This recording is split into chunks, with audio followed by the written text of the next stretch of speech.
It started with a scream. Not the kind you'd expect in a dark alley or a crime-ridden neighborhood, but the kind that slices through the stillness of early morning like a blade, unexpected, sharp, and human.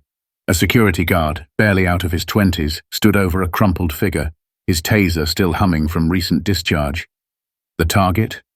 A sleeping elderly man, skin drawn tight over tired bones, clothes faded with time, and hair grayed by more than just age. At first glance, he might have looked like just another homeless man trespassing on private property, but he wasn't just another anything.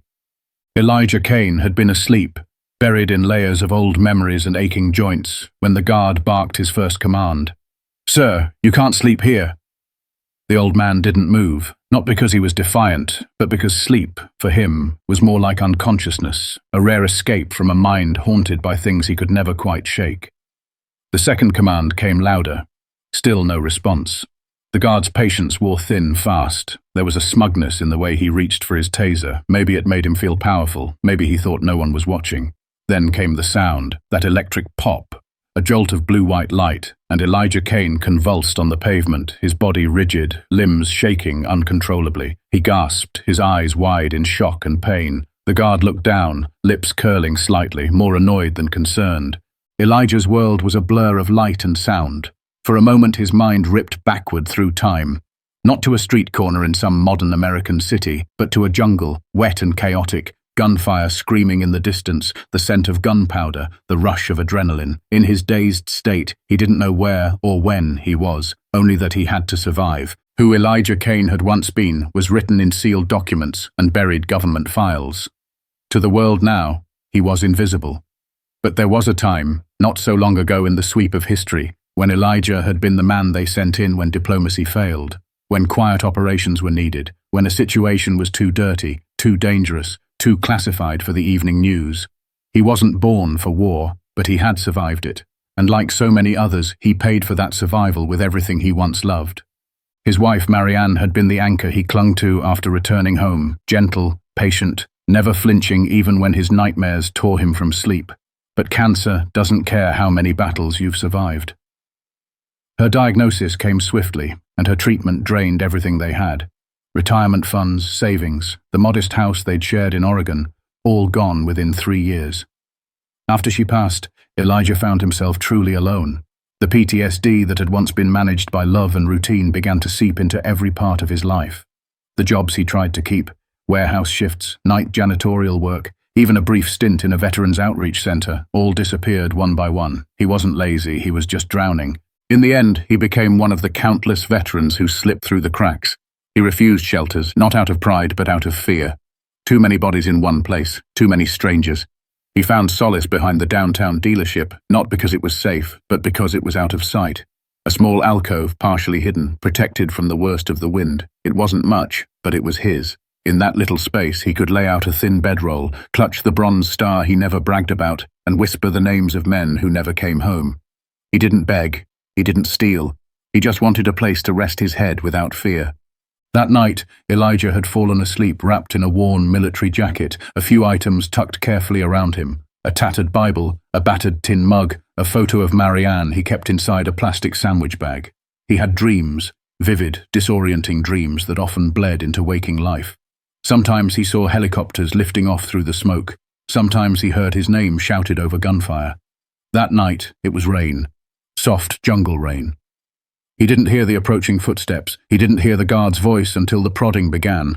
By then, it was too late. And as he lay writhing on the ground, breath catching, limbs flinching, a tiny metal object in his coat pocket, no larger than a car key, was activated by the clench of his hand.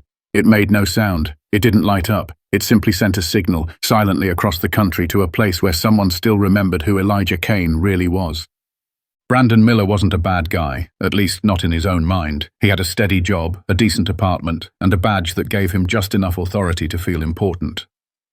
Security guard for Prestige Imports wasn't exactly a career to brag about at reunions, but it paid more than minimum wage and came with a uniform that made him feel like he mattered. He had rules to enforce, property to protect, and a manager who nodded approvingly when reports were clean and disturbances were dealt with swiftly. To Miller, keeping the area clear of vagrants wasn't just part of the job, it was his job. He had no patience for people lying in doorways, bundled in ratty blankets, muttering to themselves about things that made no sense. He'd grown up hearing words like lazy and drain on the system. He believed what he'd been told. If they were still on the street, it was because they wanted to be.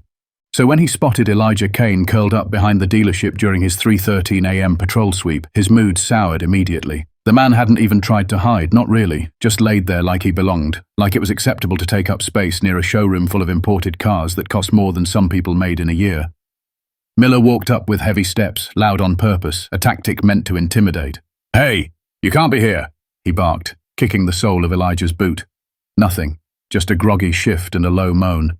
Miller didn't see an exhausted, disoriented senior citizen. He saw disrespect, non-compliance, someone ignoring him. His temper flared. He jabbed harder, this time with the metal tip of his flashlight. "I said get up. This is private property." Elijah stirred, eyes fluttering open, disoriented and slow to react. His body, already stiff from sleeping on concrete, took time to respond. His heart thudded in his chest as the panic set in. In the haze of waking confusion, the bright flashlight in his eyes might as well have been a flare. The shout might have come from a drill sergeant. For a split second he was back there, in the jungle, in the chaos, in the places he never spoke about. I'm moving," Elijah stammered, lifting one hand in a feeble gesture of compliance.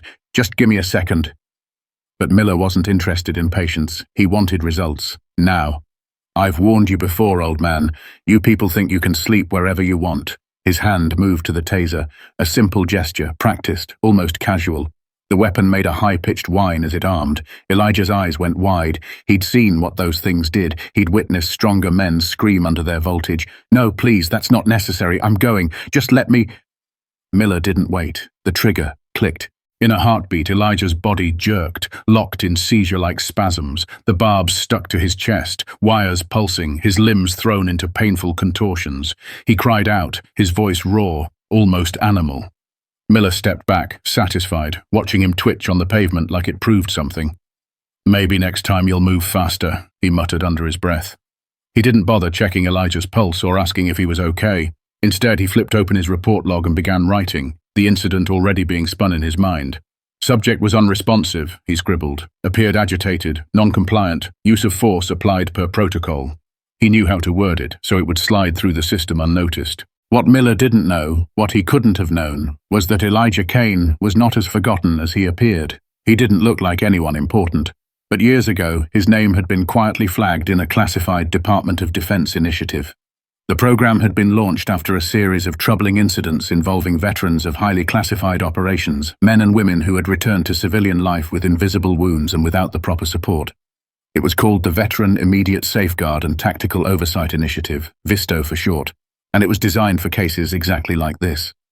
Elijah had been enrolled in the program after a breakdown in a VA hospital over a decade ago. He'd spent just 3 days there before walking out. But before he left, a social worker named Claudia Ruiz had taken one look at his file and made a decision that would change everything. His service record raised alarms she couldn't ignore. There were entire sections of it blacked out, code names instead of mission names, awards listed without citations, mentions of operations that no longer officially existed. Whatever he'd done, wherever he'd been, someone high up hadn't wanted it on paper. She initiated the protocol and handed him a small fob disguised as an ordinary keychain. "Only press this if you're in real danger," she said. "This isn't 911, it's for when there's no one else." Elijah had carried it with him ever since. It was always there, tucked in the front pocket of his coat, mostly forgotten, until tonight. When the taser's electricity surged through his system, his muscles seized. His hand clenched instinctively. The button on the fob was recessed, nearly impossible to hit by accident, but what had just happened wasn't an accident. And deep inside a secure facility on the other side of the country, someone saw the alert the moment it came in. There were only a handful of active distress signals flagged for immediate Pentagon response. Elijah Kane's was one of them. His beacon didn't just carry GPS coordinates, it came with a full file, mission history, psychological evaluations, threat risk level, and most importantly, his current status as a vulnerable, unmonitored, medically at-risk asset. The system lit up red. A code was issued. Priority Level 1. Response team activation immediate. Field engagement clearance granted. And less than 5 minutes after Brandon Miller resumed his patrol, thinking the incident was over, A specialized rapid response team was already en route, not from the city, not from the local VA, but from a Black Ops training compound just outside the metro area, where they had been preparing for a different exercise entirely. All it took was one signal, silent, invisible, nearly forgotten, and now they were coming for him. At 3:26 a.m., in a secured wing of a Department of Defense facility somewhere beneath Arlington, Virginia, an alert pinged on a screen that very few people were authorized to see. It wasn't flashy, no sirens, no loud buzzers, just a flashing red triangle, a name, and a priority code. Nightingale Alpha, Elijah Kane. One keystroke pulled up the full file, and the moment it was opened, the chain began. Encrypted systems logged the event. Command channels lit up. Operators were roused without hesitation. Because Elijah Kane wasn't just another aging veteran with a tragic story, he was a Level 1 legacy asset, tagged years ago for emergency extraction if his status ever moved from stable to compromised. His record was not stored in the general VA system. It was compartmentalized, sealed behind clearances only black-level intel groups could access. Elijah had served in operations that never reached headlines or congressional reports. Detachments deployed under non-existent mission names, where objectives were buried under decades of secrecy. Some of the names in his file were dead, some had never existed at all. But the one detail that mattered now was the blinking locator beacon tied to his name, showing live coordinates from an alley behind Prestige Imports in a mid-sized American city. The Visto unit on call that night was already partially geared up, running a containment drill when the alert came in. They didn't need to ask questions, the file said it all. Asset compromised, possible assault, no local authorities informed, bypass standard protocol, engage with discretion and full authority. Within moments, a team of 4 was dispatched. 2 SUVs already prepped for deployment peeled out of the facility's staging area and merged onto a nearby freeway. The city was less than 8 minutes away, even in standard traffic. At this hour, they'd get there faster. Inside the lead vehicle, the man known as Wraith reviewed the updated satellite feed pushed to his wrist terminal, a faint heat signature on the ground, presumed to be Elijah Kane, a second figure standing nearby, static, upright, unidentified but confirmed to have deployed a conducted energy weapon. The location's ownership was cross-checked. Prestige Imports, private security employed. No incident report filed with local police yet. It was all too quiet. A bad sign. Wraith spoke a single word into his headset. Priority real-time, full silent mode, confirm Nightingale engagement. The team snapped into a new level of readiness. They weren't coming to ask questions, they were coming to retrieve one of their own. Elijah was still lying on the ground, trembling, his body slowly calming but not fully responsive. His mind kept flickering between the present and distant places he hoped to forget. The pavement beneath him felt familiar somehow, not because he'd lain there before, but because it resembled the tarmac of places he'd once evacuated under fire. In that semi-conscious state, pain laced with old adrenaline, he didn't hear the first vehicle arrive. He didn't see the sleek black SUV come to a dead stop at the mouth of the alley, with its headlights cutting through the dark. He didn't see the second one pull in behind him, sealing the exit like a trap snapping shut. Brandon Miller, on the other hand, definitely heard them. He turned his head just as the second SUV screeched to a halt, surprised and annoyed at the interruption. His first thought was that maybe police were finally responding to a complaint. That would have been routine. Trespassers weren't exactly rare downtown. But something about these vehicles wasn't normal. No markings, no light bars, no city insignia. The men who stepped out didn't move like local cops either. 4 of them, clad in dark tactical gear, no names, no ranks, no symbols, helmets with comms, eyes constantly scanning. They approached without a word. "Hey, this is private property," Miller called out, trying to reassert control. His voice cracked slightly from nerves. "Identify yourselves." No one answered. 2 of the men fanned out, securing the perimeter of the alley. The other 2 moved directly toward Elijah, one dropping to a knee to assess him with practiced speed, while the other looked straight at Miller.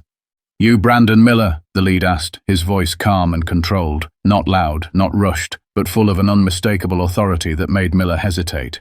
He nodded. "Private security," he added quickly. "This guy was trespassing. I had to. He wasn't listening."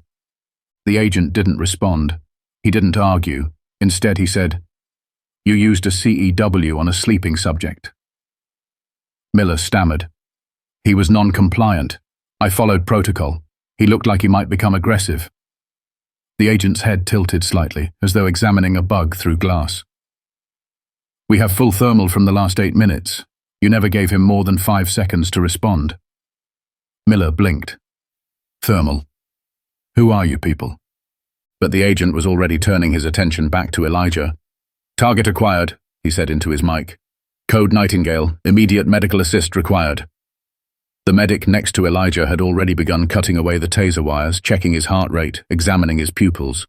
Subject is responsive but disoriented, elderly male, visible malnutrition, elevated vitals consistent with recent CEW exposure, possible cardiac stress. Miller took a step back. What's going on here? He's a vagrant. I was just doing my job. The agent took a step toward him. You're done doing your job. You will not move. You will not touch your comms. You are now under federal observation pending investigation into aggravated assault on a federally protected veteran. That's not just overreach, Mr. Miller. That's criminal conduct. Miller's confidence cracked. He looked around, desperate for support. But the alley was sealed. His phone buzzed in his pocket, but he didn't dare reach for it. The air felt heavier now, as if the space had been sealed off from the rest of the world. One of the other agents confiscated Miller's taser, tagged it, and dropped it into a sealed evidence pouch. Weapon deployment confirmed, the medic added. Voltage signature matches standard CEW protocol, but subject shows no signs of resistance or aggression. Force was entirely unprovoked. In the span of less than 10 minutes, the man who thought he controlled the night had been reduced to a bystander, outranked, outgunned, and completely out of his depth. And for Elijah Kane, lying there on the ground, still caught between two worlds, the cavalry had finally arrived. Not with fanfare, not with parades or speeches, but with silence, precision, and the quiet fury of men who understood that some debts to veterans cannot go unpaid, not ever. Brandon Miller tried to keep his cool, tried to stand straight and remember all the posture drills from orientation, but it was slipping, fast. The presence of the tactical team wasn't just unsettling, it was suffocating. These weren't city cops or some federal paper pushers. They moved like ghosts in uniforms, not making a sound unless necessary. The one called Wraith didn't need to yell. He didn't need to threaten. His authority was quiet, measured, and absolute. Miller kept glancing at Elijah Kane, still being treated on the ground. The older man was conscious now, breathing hard, but his eyes were distant. He looked through things rather than at them. The medic continued to work in silence, checking neurological response, confirming stable pulse, and updating Wraith in precise, coded phrases. Wraith stood a few feet from Miller, arms crossed. Your official report, he said, almost casually, will need to include the part where you assaulted a sleeping Bronze Star recipient. He held Miller's own security logbook in his hand, flipping through the freshly scribbled notes. Odd how none of this mentions the subject being elderly, unarmed, or already lying prone before force was used. He glanced up. That's not just a mission. That's fabrication. You know what that means, right? Miller didn't answer. His throat was dry, his words tangled behind a wall of panic. He was used to being the biggest presence in an alley. Now he wasn't even part of the conversation. The third vehicle arrived with the sound of quiet authority. It looked like an ambulance, but there were no markings, no sirens, just matte black paint and armored plating masked to look civilian. It reversed smoothly into the alley and stopped within feet of the medic. As soon as the back doors opened, the team shifted. Everything moved like clockwork. The gurney was already prepped, monitors ready, tubes, stabilizers, every piece of gear gleamed with the eerie polish of military-grade precision. They lifted Elijah gently, speaking to him with the kind of tone you only use for someone who's been through more than they should have, and survived anyway. His muscles twitched involuntarily as the last effects of the taser faded. His skin was pale beneath the grime. One of the agents leaned close to him before the doors closed. Sergeant Kane, you're secure. We're taking you home. Not just anywhere, where you'll be taken care of properly. You're not forgotten. Elijah blinked slowly. A flicker of recognition moved across his face. Maybe not of the man himself, but of something deeper. The cadence, the calm command, the way the air changed when a team like this was around. He couldn't process it all, not yet. But something inside him relaxed. For the first time in years, maybe decades, he wasn't preparing to fight through the night. He was being protected. As the ambulance disappeared down the alley, one of the agents double-checked Miller's restraints. Yes, he was officially detained now. Not cuffed, but frozen in legal limbo, instructed to wait for someone with the authority to process the scale of what he'd just done, and they were on their way. Fast. Inside the Pentagon, gears were already grinding at full speed. The Nightingale protocol wasn't used often, but when it was triggered, it woke up departments that normally moved at glacial pace. Asset reclamation had been green-lit. That meant everything was in motion. Full benefit reinstatement, case manager assignment, emergency housing, and direct medical evaluation by a military physician. Elijah Kane's name, long buried under layers of red tape, had just been pulled to the top of every list that mattered. Within minutes, data was relayed to Wraith's team, confirming final authorization. Kane was to be enrolled in Tier 2 care status, complete with protected residence placement and expedited financial processing. His military records, including those that had been previously marked classified, do not release, were now reopened under special internal review to correct the damage caused by decades of bureaucratic neglect. For Elijah, this wouldn't be a shelter and a meal. This would be full restoration, everything he'd earned but never received. Wraith, still standing near Miller, received the update on his encrypted SAT terminal. "Initiate housing protocol," he said quietly. "Kane qualifies for Federal Tier 1. Contact Veterans Oversight Office for immediate transition escort." Miller heard the words but didn't understand their weight. His thoughts were too loud, too frantic. His mind was racing through excuses, defenses, hoping that someone would swoop in and say this was all a mistake. That's when a woman in a grey blazer stepped into the alley, flashing credentials before anyone asked. Department of Veterans Affairs, Inspector General's office. She walked straight to Wraith, exchanged 2 words, then turned toward Miller. "You're being formally questioned under Title 18, Section 242, she said evenly. "Deprivation of rights, under colour of law. Don't speak unless your attorney is present. He'll need to be federal cleared." Behind her, 2 city detectives entered. They weren't federal, but the way they looked at Miller made it clear they already knew what this was.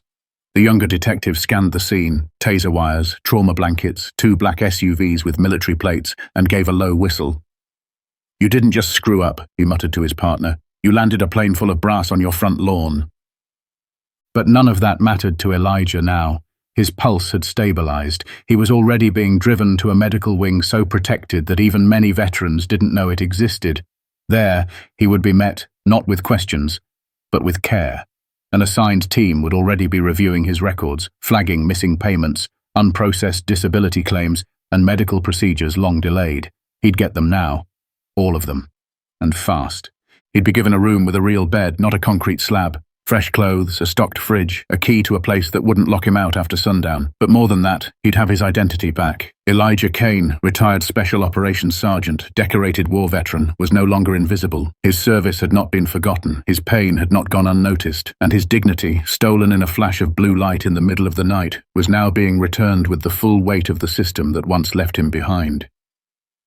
The fallout came quickly and quietly, as it always does when the people involved carry clearances, not press passes. There were no news vans parked outside Prestige Imports, no breaking headlines screaming about tasers and veterans and black SUVs in the night. But the impact was undeniable. By morning, the dealership's CEO had been awakened by 3 separate calls, one from a federal liaison, one from legal counsel, and one from a very stern, very discreet representative from the Department of Justice. Each conversation more serious than the last. Within hours, their contract with the private security firm was suspended indefinitely. A lawsuit had already been filed on behalf of the Department of Veterans Affairs. Civil rights inquiries were underway. And somewhere in Washington, a quiet but very pointed inquiry began circling around how often other veterans had been treated like Elijah Kane, without a signal, without a witness, without backup. Miller was arrested before noon. It wasn't dramatic. There was no yelling. He didn't resist. He was still trying to make sense of what had happened, still clinging to a version of events where he hadn't done anything wrong, where his taser report could explain everything away, where his company ID would shield him, where no one would really care what happened to one old man sleeping where he wasn't supposed to. But those illusions evaporated under the weight of the charges: aggravated assault, excessive use of force, misuse of a weapon, federal enhancement for targeting a protected individual under classified status. The badge on his chest couldn't help him anymore, and the look the detectives gave him as they read him his rights said it all. You picked the wrong man on the wrong night. The dealership issued a statement, sterile and predictable. Words like incident and investigation were used carefully. They promised full cooperation with authorities and a renewed commitment to community values. But behind closed doors, executives were panicking. A leak, no one knew from where, had already reached an influential financial journalist known for investigating corporate ethics violations. The article was vague but damning. It didn't name Elijah Kane, but it described a decorated veteran with sensitive military ties being assaulted by a member of a private security force under contract with a luxury retailer. The story exploded in certain corners of the web. Within a day, Prestige Imports' stock took a sharp dip. Investors started asking questions, board members demanded answers. Internally, damage control became priority number one. But the stain wouldn't wash off easily. Elijah, meanwhile, was somewhere entirely different, physically, emotionally, spiritually. He awoke the next day in a hospital bed with sheets so white they looked unreal, in a room so quiet it was unsettling at first. A nurse greeted him with a calm smile, explaining that he was in a secure VA facility reserved for Tier 2 cases under the Visto umbrella. She didn't explain what Visto meant. She didn't need to. The way the staff treated him told him everything. They knew. Not just his name, not just his service record. They knew the kind of ghosts that haunted him, the ones that didn't come from textbooks or training manuals. They ran every test he should have had years ago. They treated his injuries, physical and otherwise. A psychiatrist spoke with him daily, not rushed, not clinical, just conversations with a man who actually listened. His body, long neglected, responded slowly to treatment, but it responded. He began to eat again. Sleep without the fear of being jolted awake. One night, the nightmares returned with full force, but this time he wasn't alone. A nurse was there within seconds. No judgment, no restraint. Just help. And when the night passed, he was still there. Still safe. That kind of safety had been foreign to him for so long, it felt like a new language. Within the week, the rest of the reclamation protocol was enacted. He was moved from the hospital to a private apartment inside a gated veteran housing complex specifically designed for those with high-risk service backgrounds. It had trees, a walking trail, a small garden. His apartment was modest but furnished with care, nothing sterile or temporary. It was his. The kind of space where he could finally let go of the constant vigilance that had defined his post-service life. Alongside the move came paperwork, thick packets detailing the reinstatement of his full pension, disability benefits and back pay. For the first time in decades, he didn't have to choose between a meal and a medication. A case manager, a former Marine herself, was assigned to him permanently.